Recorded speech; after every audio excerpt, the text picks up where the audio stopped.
Buenos días, hermanos. Es con placer que les estoy saludando en esta mañana y el objetivo que tenemos pues es poder compartir con ustedes acerca de la palabra de Dios y cuál es la perspectiva que nosotros como cristianos podemos tener en este tiempo acerca de todas las cosas que están sucediendo. Indiscutiblemente estamos viviendo tiempos extraordinarios para este mundo, para la vida de la iglesia, a pesar de que anteriormente han existido otras pandemias, otras catástrofes grandes, como quizás el derrumbe de las Torres Gemelas en el 2001, ninguna ha afectado o ha acaparado de tal manera la atención de todas las medias para presionar sobre este mundo y sobre esta iglesia acerca de cosas que necesitamos nosotros hacer. A tal punto que la mayoría de las iglesias por 2 o 3 domingos ya han estado cerradas físicamente sus templos y los cristianos no han podido reunirse como ellos acostumbran hacerlo.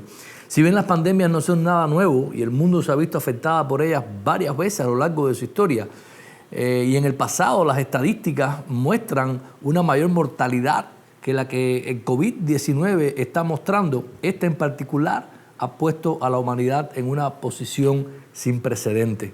En las redes sociales y específicamente en el mundo cristiano han surgido muchas opiniones acerca de cómo podemos nosotros interpretar a la luz de las Escrituras lo que está ocurriendo. Algunas de estas preguntas que han suscitado el interés de muchos cristianos y de muchos han intentado responder es: ¿está esta pandemia dirigida a juzgar la iglesia?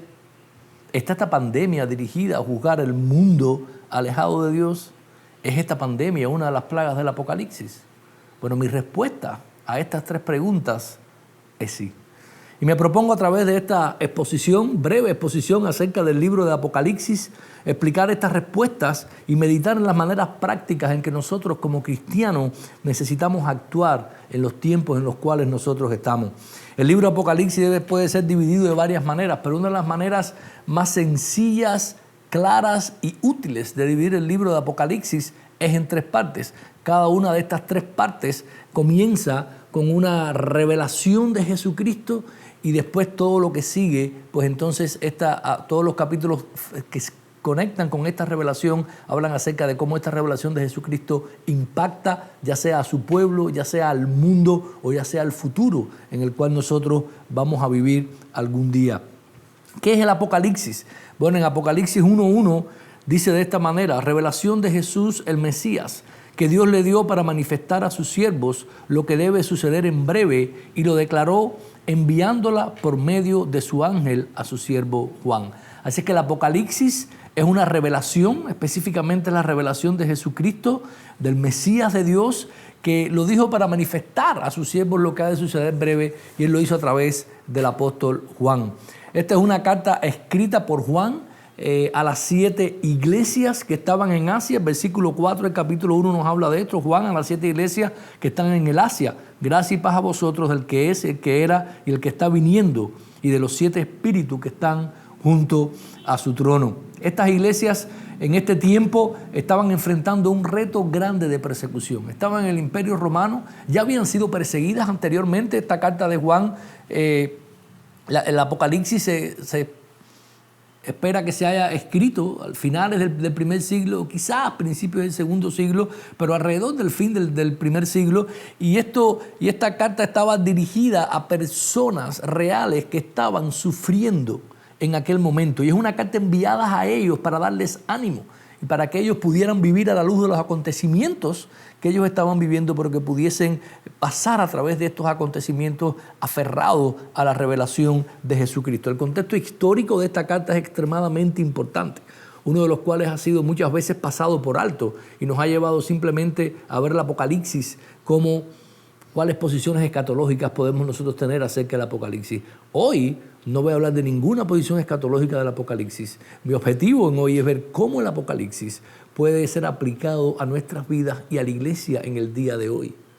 ¿Qué relevancia tiene para nosotros? De la misma manera que estas 7 iglesias en aquel tiempo recibieron esta carta y esta revelación para poder vivir a la luz de todo lo que estaba ocurriendo, vivir a la luz de la revelación de Jesucristo. En términos generales, yo creo que el Apocalipsis tenía un objetivo principal, y era que los cristianos se pudiesen mantener fieles hasta el costo de la vida, el testimonio de Jesucristo.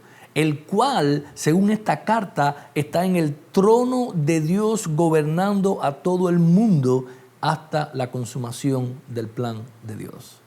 La carta fue enviada a estas iglesias para que estos cristianos pudiesen mantener firme el testimonio de Jesucristo, porque les da una visión de Él reinando sobre todo este mundo. Las tres primeras revelaciones de Jesucristo, la primera revelación de Jesucristo, nos sirven para dividir este libro.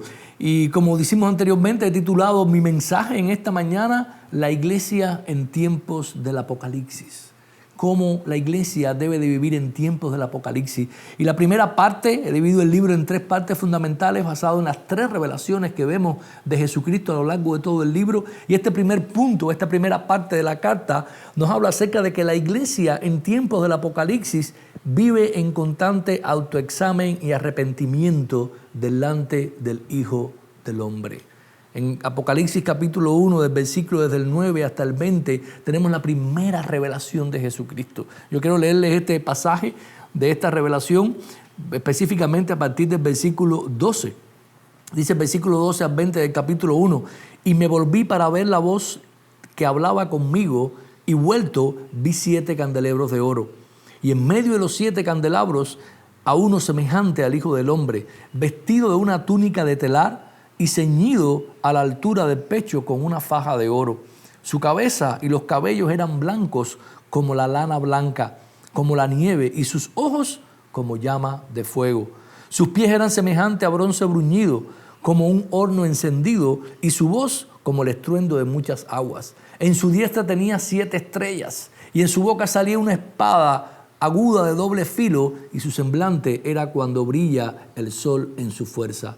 Cuando lo vi, dice Juan, caí como muerto a sus pies, pero él puso su diestra sobre mí diciendo, no temas, yo soy el primero y el postrero, el que vive, aunque estuve muerto, pero he aquí vivo por los siglos de los siglos y tengo las llaves de la muerte y del Hades. Esta primera revelación de Jesucristo que nosotros vemos en la carta domina todo lo que va a ocurrir en el capítulo 2 y 3 del Apocalipsis. Y esta es una revelación que está ligada directamente o está dirigida para que el pueblo de Dios conozca quién es este Jesucristo resucitado, el cual está reinando sobre su iglesia, gobernando sobre su iglesia, y lo hace a través de su palabra. ¿Qué aprendemos nosotros de esta revelación de Jesucristo en esta parte del libro? Bueno, esta primera revelación de Jesucristo nos muestra primero que es el Hijo del Hombre. Esto es una imagen traída de Daniel capítulo 7, y lo curioso de esta imagen es que Juan aquí une 2 imágenes del capítulo 7 de Daniel. Une la imagen del anciano de días con la imagen del Hijo del Hombre. Y si usted lee cuidadosamente, y lo invito a que lo haga después, no tenemos tiempo ahora para poder estar aquí, pero vaya a Daniel 7, lea la descripción del anciano de días, lea la descripción del Hijo del Hombre, y usted se va a dar cuenta que lo que hace Juan es unir estas 2 descripciones y decir, este es el Hijo del Hombre, son una persona realmente. Así es que pone al Hijo del Hombre como el soberano de toda la tierra. Lo otro que aprendemos es que el Hijo del Hombre está en medio de los 7 candelabros que representan la iglesia de Jesucristo. El versículo 13 dice, y en medio de los 7 candelabros estaba el Hijo del Hombre. Y el 20 nos dice, el misterio de las 7 estrellas que viste en mi diestra y los 7 candelabros de oro. Las 7 estrellas son los ángeles de las 7 iglesias y los 7 candelabros son las 7 iglesias. Así es que nos revela que Jesucristo está en medio de su iglesia en este tiempo. Él está en medio de su pueblo en este tiempo en el cual nosotros estamos viviendo. Las 7 estrellas en su mano son los ángeles o los mensajeros de las iglesias que están en este lugar. Y lo otro que aprendemos de esta revelación es que el Hijo del Hombre es el Cristo resucitado, soberano sobre la muerte y sobre el Hades, como el versículo 18 lo declara. Hermanos, la revelación que estamos teniendo aquí acerca de Jesucristo es la revelación del Hijo de Dios resucitado, en poder, reinando en medio de su pueblo en estos tiempos, en los tiempos del Apocalipsis. Entiendas, en los tiempos en los cuales nosotros vivimos, el Hijo del Hombre resucitado y vencedor sobre la muerte y el Hades está entre su pueblo y está ministrando entre su pueblo. Esta visión del Cristo resucitado impacta directamente los capítulos 2 y 3. Él está en medio de su iglesia. Él tiene a los mensajeros de estas iglesias en su mano. Él está continuamente juzgando a la iglesia a través de su palabra. Y esto es lo que vemos en el mensaje a las 7 iglesias. Si vamos a analizar los capítulos 2 y 3, usted va a encontrar una estructura muy parecida en todos los mensajes a las iglesias.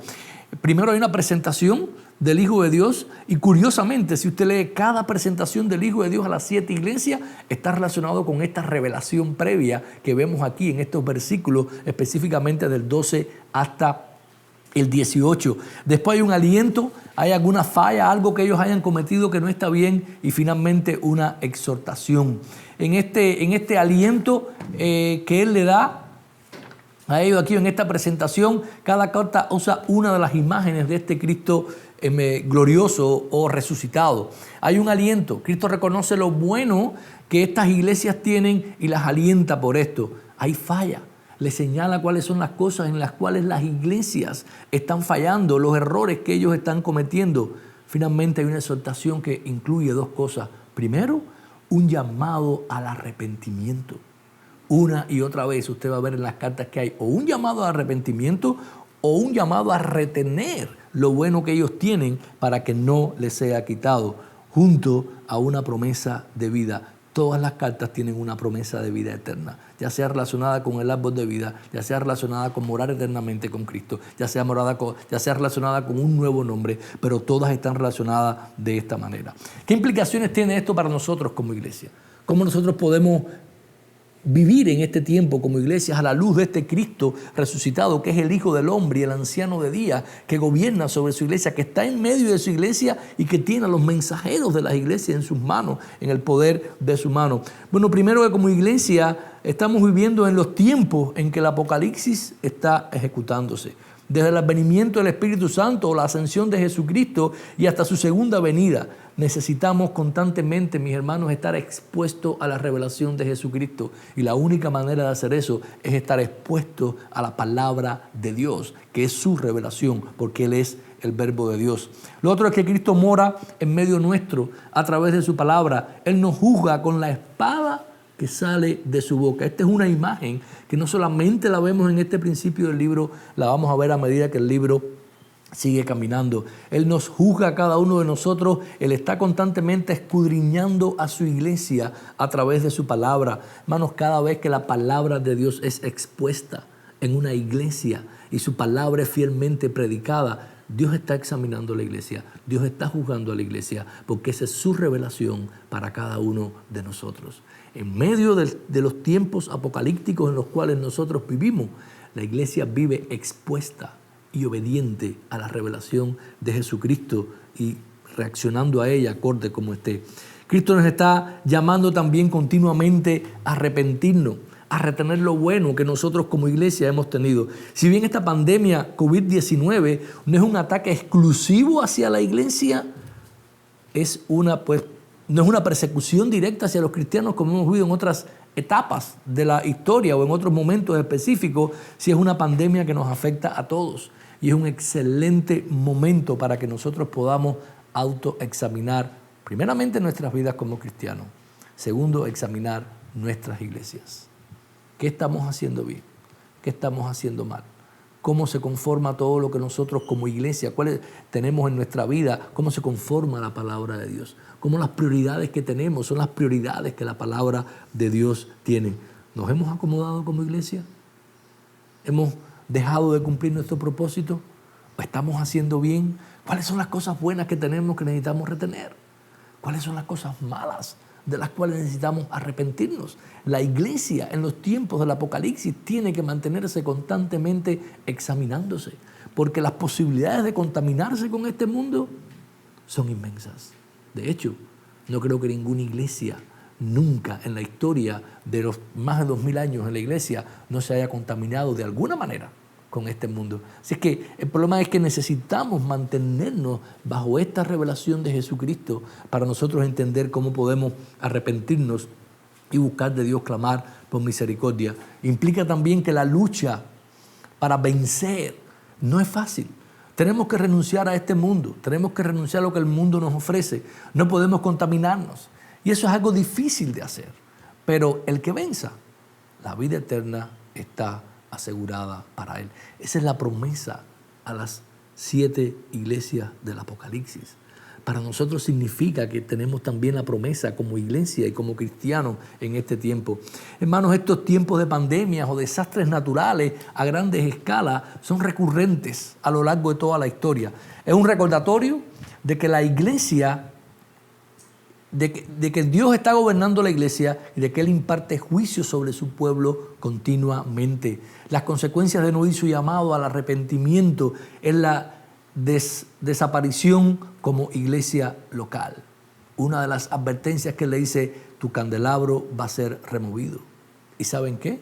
Cuando una iglesia no se conforma a la revelación de Jesucristo y a la revelación de su palabra, será removido si nosotros no nos arrepentimos. No solo a la luz de esta pandemia, sino a la luz de la palabra de Dios predicada semana a semana, necesitamos nosotros arrepentirnos y buscar de Dios en cada momento.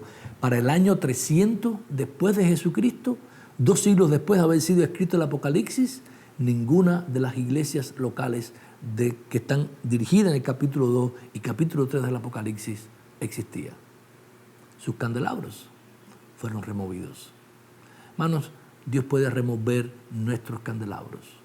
Dios puede cerrar iglesias locales. A lo largo de la historia ha cerrado iglesias locales y ha juzgado las iglesias locales cuando éstas se han apartado de su palabra y han dejado de vivir conforme a la revelación de Jesucristo. Necesitamos tener todas estas cosas en claro. ¿Cuántas iglesias seguirán en pie después de esta cuarentena? ¿Cuántas serán juzgadas y removidas? Espero que todas podamos arrepentirnos, podamos buscar de Dios y ver a la luz de su palabra, que es lo que nosotros necesitamos cambiar y arrepentirnos de. Los mensajeros de Dios o a ti, mensajero de Dios, que se te ha encomendado la gracia de Dios. No pierdas esta oportunidad de examinar tu vida y de tu iglesia a la luz de esta palabra. No pierdas la oportunidad de corregir lo que está deficiente. Simplemente arrepiéntete, busca de Dios. Él es misericordioso para recibirnos, para perdonar nuestros pecados y nuestros errores cuando nos hemos desviado. Esta es la única manera de vencer, solo humillados delante de Dios y de su palabra. Así es que esta primera revelación, hermano, nos muestra la relación entre Cristo con su pueblo, Cristo con su iglesia en los tiempos del Apocalipsis. Y esta es la manera en que nosotros necesitamos venir. La segunda parte del libro, la segunda revelación que encontramos nosotros de Cristo en el libro son los capítulos 4 y 5. Y esta es la sección más grande del libro. Va desde el capítulo 4 hasta el 18, 24, hasta el final del capítulo 18. Y esta es la parte más grande, repito, que encontramos nosotros en este libro de Apocalipsis. Esta revelación que encontramos aquí en esta sección nos habla acerca del Cristo resucitado. La primera parte es bien la relación del Cristo resucitado con su pueblo. Esta segunda parte es la relación del Cristo resucitado con el mundo que no es su pueblo, y también cómo nosotros como pueblo vamos a estar sufriendo las consecuencias también de todas estas cosas que van a estar ocurriendo aquí en este lugar. ¿Qué aprendemos nosotros de esta revelación? No voy a leer completamente toda la revelación, sino algunas partes por motivos de tiempo, por supuesto, pero cuando Cristo se muestra aquí o la revelación que está teniendo en este lugar, es curioso hacer una distinción en este momento. Él se revela en el capítulo 5 específicamente. Hay una revelación primero acerca del trono de Dios, de 4 seres vivientes que representan a todo el mundo, que están adorando al que está sentado en el trono, y después hay un rollo que viene. Y el problema que ocurre aquí es que no hay quien pueda abrir este rollo que tenía 7 sellos. No hay nadie digno para poder abrirlo. Así que tenemos aquí en el versículo 2 del capítulo 5, y vi un ángel fuerte que proclamaba a gran voz, ¿quién es digno de abrir el rollo, de desatar sus sellos? Y nadie, ni en el cielo, ni en la tierra, ni debajo de la tierra, podía abrir el rollo ni mirarlo. Y lloraba yo mucho, pues nadie fue hallado digno de abrir el rollo ni de mirarlo. Pero uno de los ancianos me dijo, no llores. He aquí el león de la tribu de Judá, la raíz de David, ha vencido para abrir el rollo y sus 7 sellos. Y vi en medio del trono y de los 4 seres vivientes y en medio de los ancianos un cordero como inmolado. que tenía 7 cuernos y 7 ojos, que son los 7 espíritus de Dios enviados a toda la tierra. Y fue y tomó de la diestra del que estaba sentado en el trono.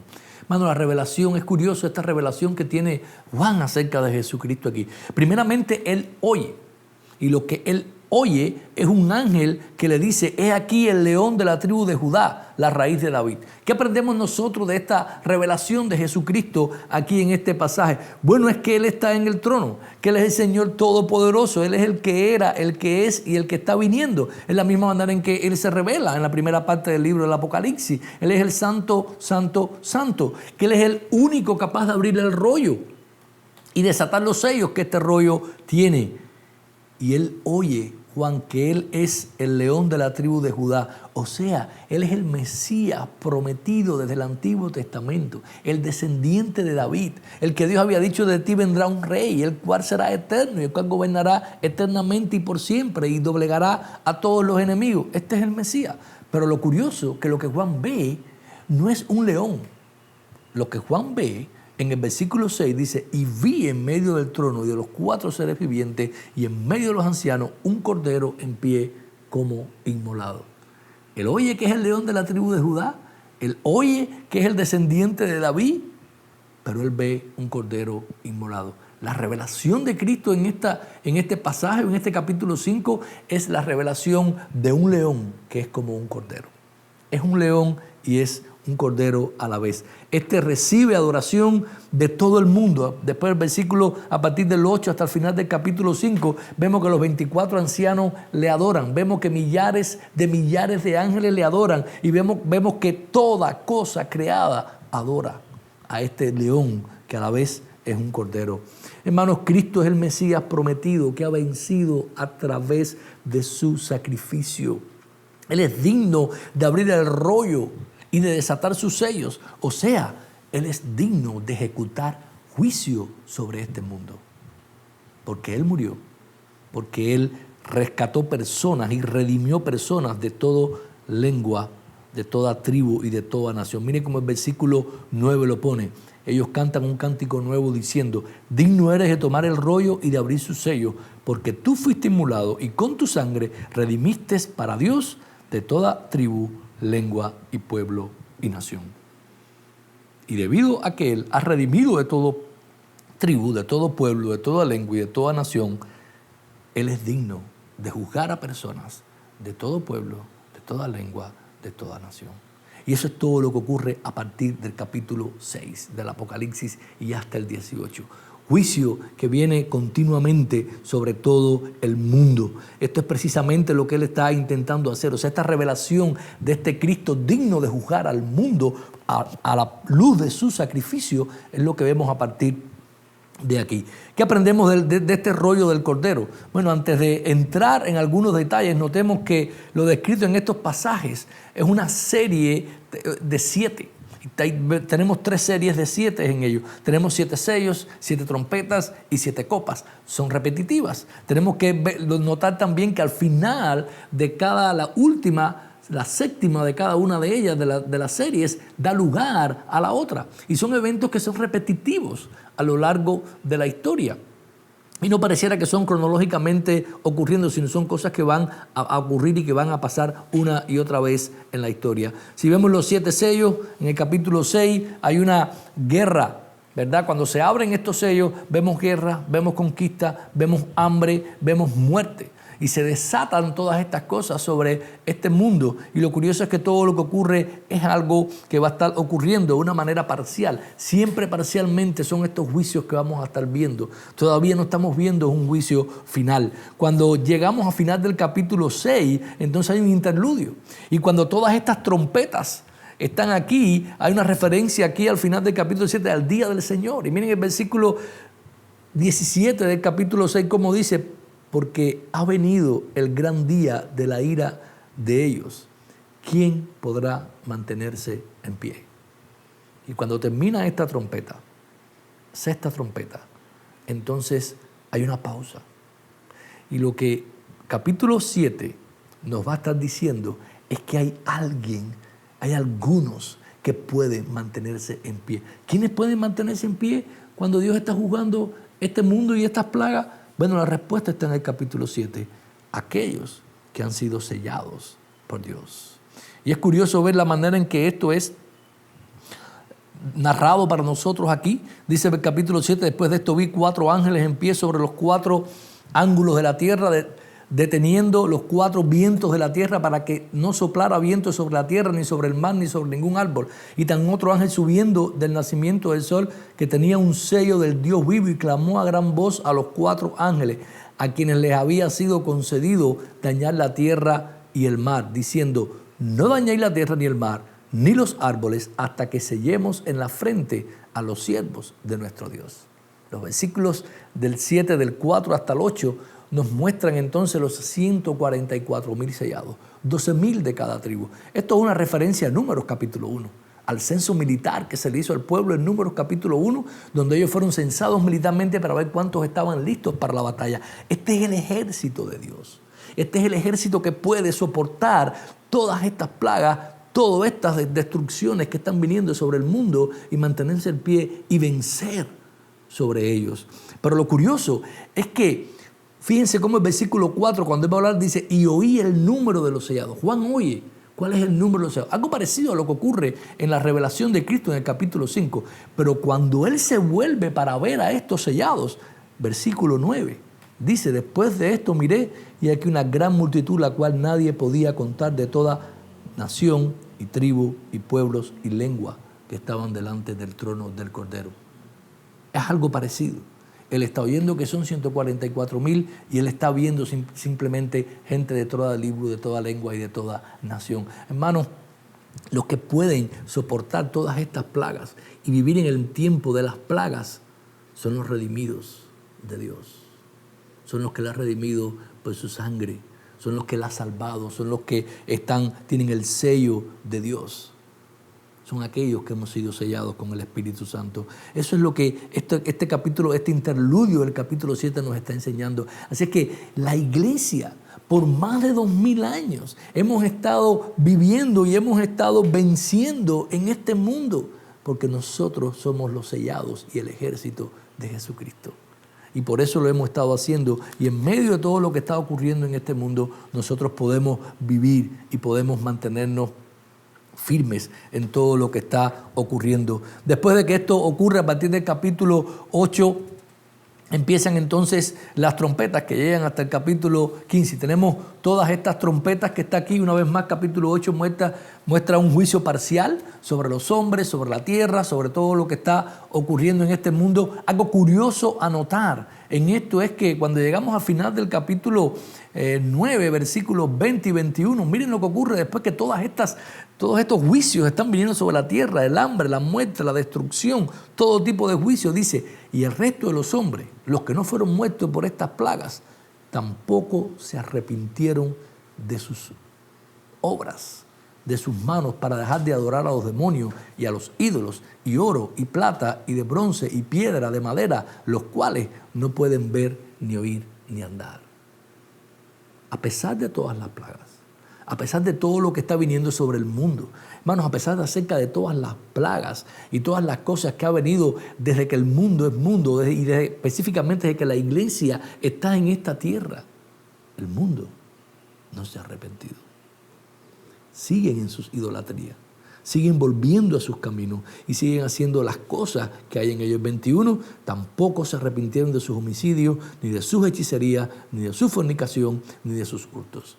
Y todo pareciera que mientras más plagas vienen como esta en la que estamos haciendo, lo que el mundo hace es confiar cada vez más en los poderes de este mundo y lo que el mundo puede ofrecerle, pero no se miran a Dios ni buscan de Dios a través de todas estas plagas y las cosas que han ocurrido. Al final de todo esto que está ocurriendo aquí, en este rollo del Cordero que ocurre a partir del capítulo 10, tenemos como otro pequeño interludio en el medio de todas estas plagas que estamos aquí. Nosotros vemos que hay una medición del templo, lo cual es un símbolo del pueblo de Dios y de la protección que hay sobre ellos. Tenemos después 2 testigos que vienen en el capítulo 11, símbolo también del rol profético de la iglesia. Recuerden que los candelabros son la iglesia. Y aquí habla acerca de estos candelabros y esto es el símbolo del rol profético. Y la iglesia está profetizando en medio de todo este tiempo. Hermanos, en tiempos de apocalipsis, en tiempos donde Dios está juzgando a este mundo parcialmente, la iglesia necesita mantener su rol profético. Necesitamos seguir predicando el Evangelio de Jesucristo.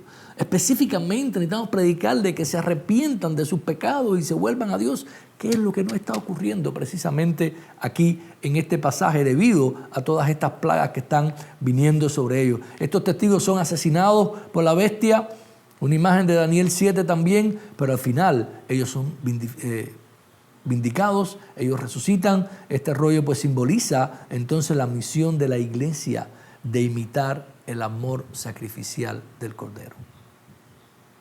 La manera en que la iglesia vence no es a través de poder económico, no es a través de poder en este mundo, es a través de hacer lo mismo que el Cordero hizo, sacrificarse y dar su vida. Y esa es la manera en que la iglesia ha vencido y vencerá en todos los tiempos. A partir del capítulo 12 vemos entonces, del 12 al 14 hay 7 señales. Usted puede ver todas estas señales. Juan una vez más dice una señal o un símbolo. Puede ser interpretado igual. Fue visto y da cada uno de estos símbolos y de estas señales que ocurren ahí. Lo primero que vemos es una batalla cósmica. Conquistan al dragón a través de la sangre del Cordero en el capítulo 12. Indiscutiblemente está hablando acerca ahí de Jesucristo, está hablando de la encarnación de Cristo y está hablando ahí de la manera en que a través de su muerte y su ascensión, entonces Él ha vencido. Hay una batalla terrenal que está haciendo eco y está haciendo alusión a Daniel capítulo del 7 al 12, el 666, el símbolo de la bestia, pues simplemente muestra una adherencia, una alianza de los hombres con la bestia. Curioso, es un anti-Shemá de Deuteronomio 6, versículos del 4 al 8, donde los judíos tenían que ponerse en su frente y en sus manos la marca de Dios, lo cual significaba que sus pensamientos y sus acciones iban a estar dirigidas a Dios. El símbolo de la bestia es todo lo contrario. Él está buscando que sean leales a la bestia en pensamiento y en acciones. Y eso es lo que está hablando acerca de esto. El ejército de Dios después, en el capítulo 14, y es curioso cómo habla aquí acerca de este evangelio eterno que tenemos en el capítulo 14, un evangelio que nosotros necesitamos predicar. El versículo 6 dice: vi otro ángel volando en medio del cielo que tenía un evangelio eterno para proclamarlo a los asentados en la tierra, es decir, sobre toda nación, tribu, lengua y pueblo. Mis hermanos, cómo la iglesia está proclamando el evangelio eterno de Jesucristo en esta cuarentena. ¿A cuántos se los hemos proclamado? En nuestros mensajes en Facebook, en nuestros mensajes desde nuestras iglesias. ¿Estamos proclamando el evangelio eterno? Ellos no se van a arrepentir por las plagas. Ellos no se van a arrepentir, no importa cuántos mueran. Ellos no se van a arrepentir ni aunque ahora en medio de la pandemia venga un terremoto o un huracán y la tierra sea removida y todos los volcanes de la tierra erupten. Ellos solo se van a arrepentir oyendo el evangelio eterno de Jesucristo, que dio su vida para poder perdonar nuestros pecados y salvarnos a cada uno de nosotros. Ese es el mensaje y la manera en que nosotros tenemos que vivir en medio de estos tiempos apocalípticos en los cuales nosotros estamos viviendo. Finalmente, los capítulos del 15 hasta el 18 vuelven las 7 copas de la ira de Dios. Vemos nuevamente plagas de Egipto, vemos una batalla del Armagedón y vemos finalmente la caída de Babilonia. ¿Qué implicaciones tiene toda esta parte? Quizás la más extensa del libro de Apocalipsis para nosotros. Primero, que el entendimiento de que Dios o de que Jesucristo ha vencido a maligno a través de su sacrificio y que nosotros los redimidos necesitamos imitar su ejemplo. Nosotros somos los únicos capacitados en este mundo para ir al frente de batalla y morir en ella. Y después disfrutar de una eternidad con Jesucristo. No existe otra persona. No existen otros. Muchos van a morir en el frente de batalla, pero ahí van a quedar en ese frente de batalla Lo otro que tiene para nosotros es que el único que puede soportar la ira de Dios derramada sobre la tierra, los únicos que pueden soportar esta ira de Dios son aquellos que han sido redimidos por la por la sangre del Cordero.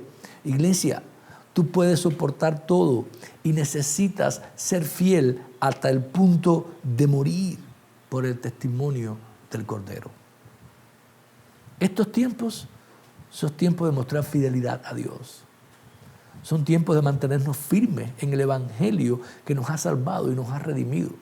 Son tiempos de seguir haciendo la misión que Él nos ha encomendado. Puede que implique sufrimiento para muchos de nosotros. Puede que implique muerte para algunos de nosotros. Puede que implique todo tipo de problemas. Pero nosotros estamos capacitados. Somos los que hemos sido sellados por la sangre del Cordero para poder soportar todas estas cosas. Solo hay dos opciones, es otra de las cosas que nos enseña esta porción del Apocalipsis. O nos adherimos al poder militar y económico que rige el mundo y caes con Babilonia, o te arrepientes y crees en el Evangelio eterno y vives por siempre en comunión con Dios. Eso es lo que muestra la última parte de todo esto. Que vuestro verdadero enemigo, hermanos, es el que no vemos. No es el que podemos ver, sino que hay fuerzas espirituales de maldad que manejan a todas estas naciones. Que este mundo está bajo el constante juicio de Dios. Desde que Jesucristo ascendió, han surgido y seguirán surgiendo imperios que se levanten en contra de Dios y de su pueblo. Y esto va a ocurrir hasta que Cristo venga. Que los redimidos están seguros en Dios. Pueden pelear la batalla de la proclamación del Evangelio sin temor alguno, pero necesitan saber que será de sufrimiento, con todo tipo de oposición, pero que la sangre de los redimidos es esencial para el arrepentimiento de las naciones. ¿Cómo estamos viviendo a la luz de estas cosas?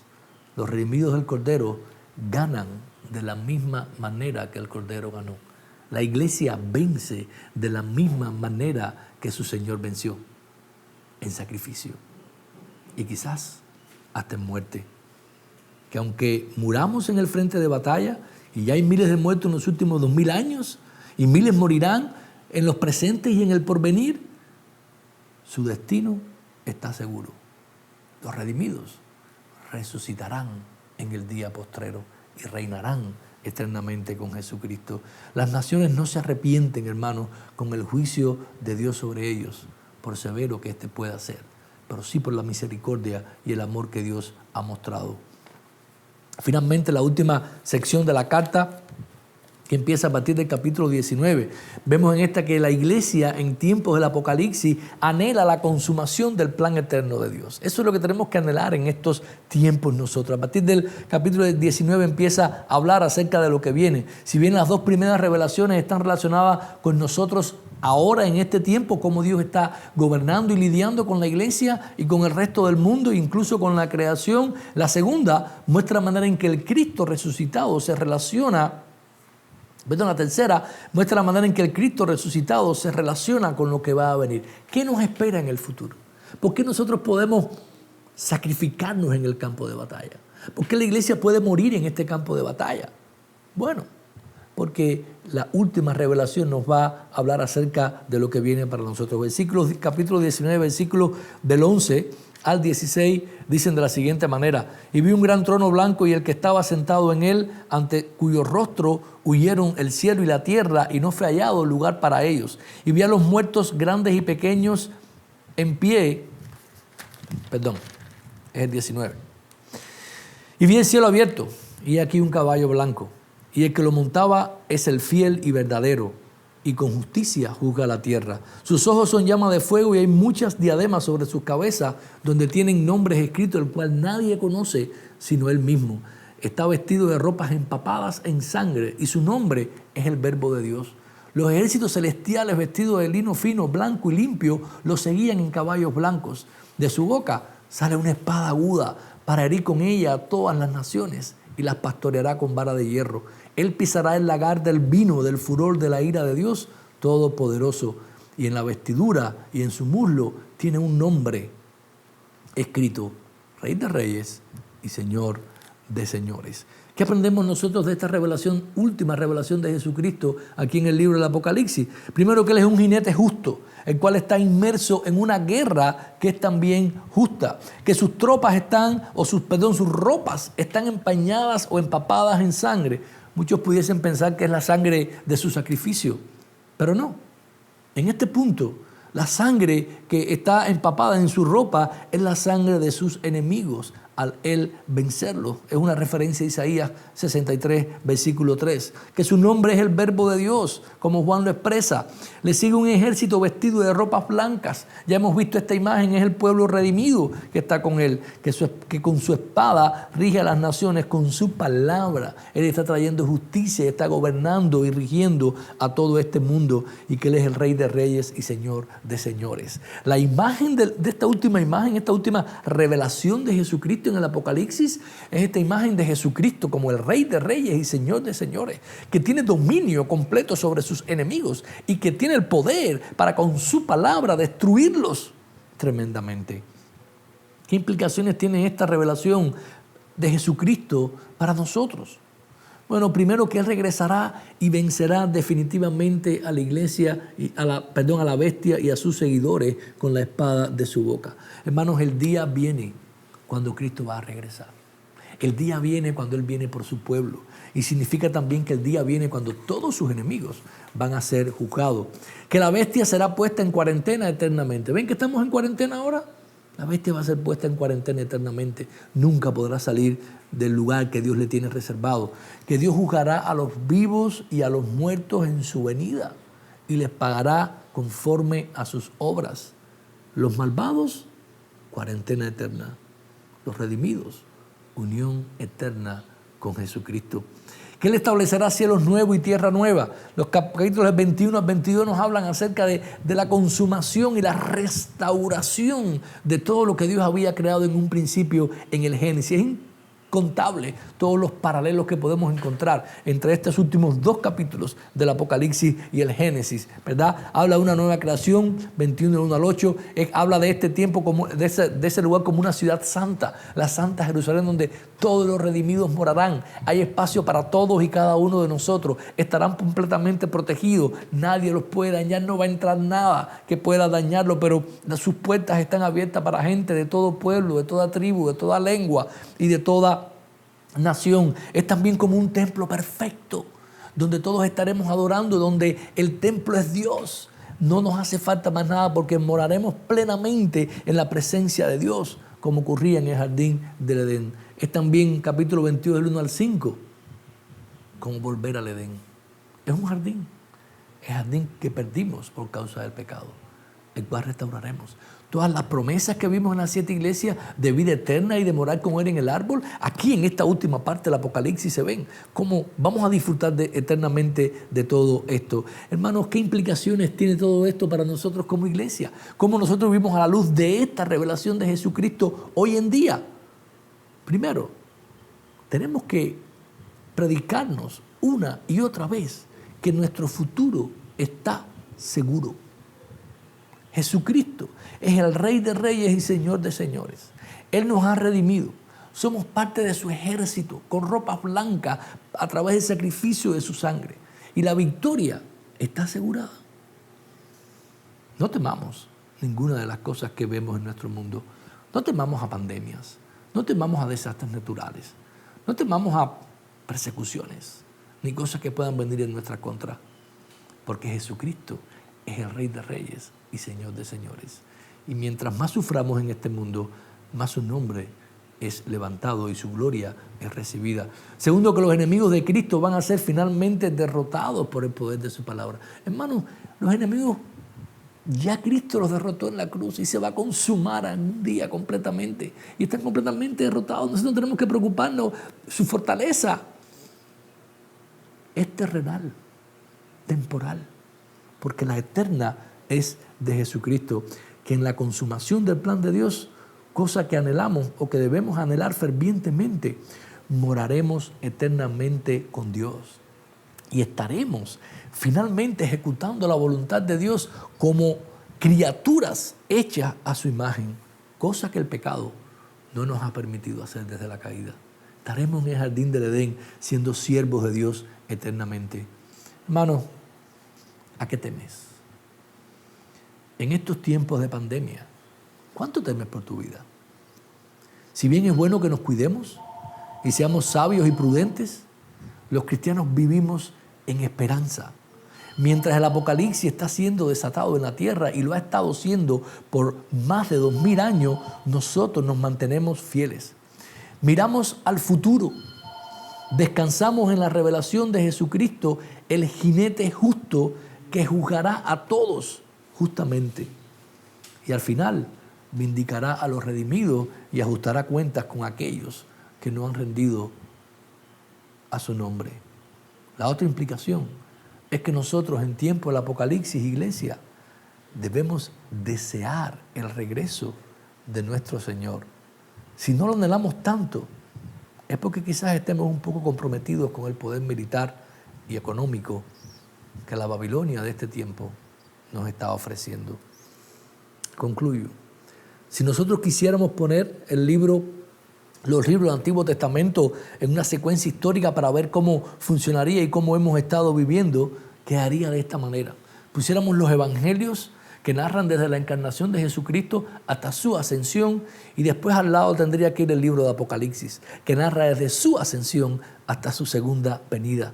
Y ahí en este tiempo del Apocalipsis tenemos todas las cartas, el libro de los Hechos y todo lo que ha ocurrido en estos tiempos apocalípticos en los cuales la iglesia ha estado viviendo. Tenemos evidencia más que de sobra de todas las cosas y de todos los sufrimientos que la iglesia, sus siervos, sus apóstoles sufrieron por este evangelio, el cual tú y yo también hoy estamos llamados a sufrir.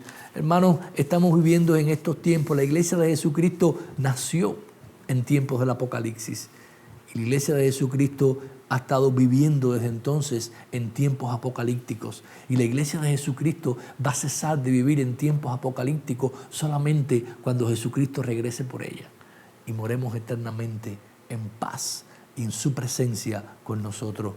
Es por eso que lo que hemos visto en guerras, plagas, persecuciones, desastres naturales, una y otra vez a lo largo de la historia de la iglesia. Podemos retomar cuántas plagas han existido en esta humanidad, cuántas guerras han habido que han matado tantas personas y cuántas otras cosas que no los vemos hoy en los medios de comunicación han matado a tantas personas en este mundo y han perseguido a la iglesia. Es por lo que hemos oído tantas veces también que tantas personas cuando ven todas estas cosas tienden a entender los eventos y piensan hablar del fin del mundo. Este es el fin del mundo. ¿Cuántas veces no se ha profetizado acerca del fin del mundo debido a estas pandemias? Y yo creo que lo que los ha motivado a motivarlo está correcto.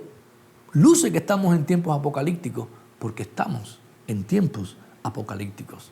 No nos equivoquemos. La COVID-2019 es una de las plagas del apocalipsis, donde Dios está juzgando parcialmente a este mundo y donde Dios está esperando que su iglesia mantenga el testimonio de Jesucristo, el Cordero inmolado. Dios está advirtiendo al mundo que no tiene el poder necesario para salvarse a sí mismo. Vemos que a pesar de todo el desarrollo tecnológico que existe en este mundo, a pesar de todo el poder militar que existe en este mundo, un virus microscópico ha parado literalmente el mundo y está arruinando la economía de todo el mundo. ¿Es esta la última plaga? ¿Es este el fin de los tiempos? Nadie lo sabe. Quizás sí, quizás no. Él vendrá como ladrón en la noche. Nadie lo esperará. Cuidado, iglesia, al pensar de que porque Cristo no ha venido en otras plagas que han sucedido anteriormente, no venga en esta y nos coja desapercibidos. Nadie sabe, solo Dios sabe el momento, el lugar y la hora. No sigamos dormidos en nuestros laureles. Despertemos ante la realidad de lo que está pasando. Esto es una plaga apocalíptica, un llamado a despertar, un llamado al arrepentimiento para el mundo y para nosotros. Esta pandemia es una alerta para la iglesia a mantenerse firme, a examinarse, a arrepentirse, a reconocer que el día viene y que debemos vivir nuestras vidas en esta tierra a la luz de ese día y no a la luz de lo que este mundo nos ofrece ahora. Aún más es un recordatorio de que esta no es nuestra morada eterna. No se acomode mucho. Tenemos que vivir deseosos del día del Señor. Así termina el Apocalipsis. Capítulo 22. Al final hay un llamado, hay una urgencia en este libro donde todo el mundo clama. El versículo 12 dice: he aquí vengo pronto y mi galardón conmigo para recompensar a cada uno según su obra. Yo soy el alfa y el omega, el primero y el postrero, el principio y el fin. Bienaventurados los que lavan sus ropas para tener derecho al árbol de la vida y entrar en la ciudad por las puertas. Hermanos, tienes tus ropas limpias.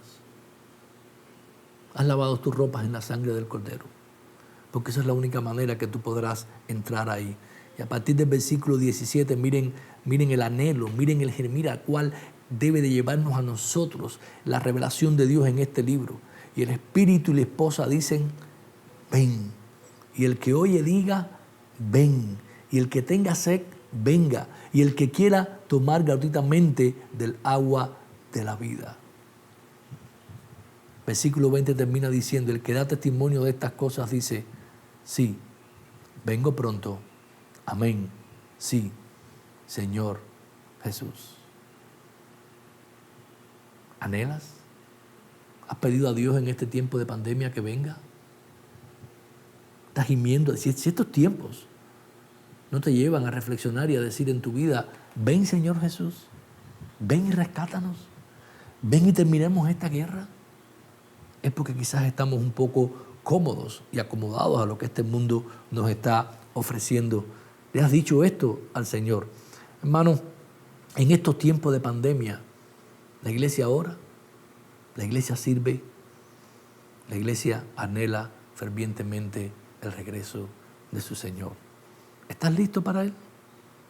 Recuerda, hasta la consumación del plan eterno de Dios, los cristianos tenemos que mantener hasta el costo de la vida el testimonio de Jesucristo, porque Él está en su trono gobernando este mundo. Oramos. Padre, gracias te damos en este día, en esta hora, Señor, por esta tu palabra y tu revelación hacia nosotros.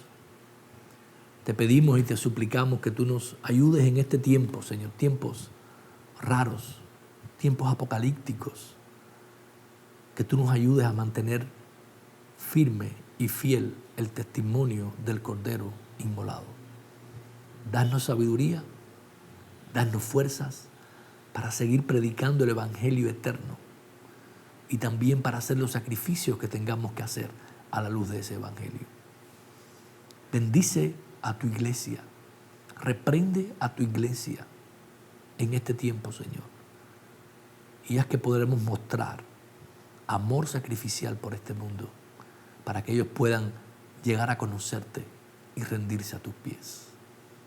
Gracias por Jesucristo, que nos ha habilitado para poder resistir estos tiempos, Señor. Ayúdanos a mantenernos fieles hasta el punto de morir.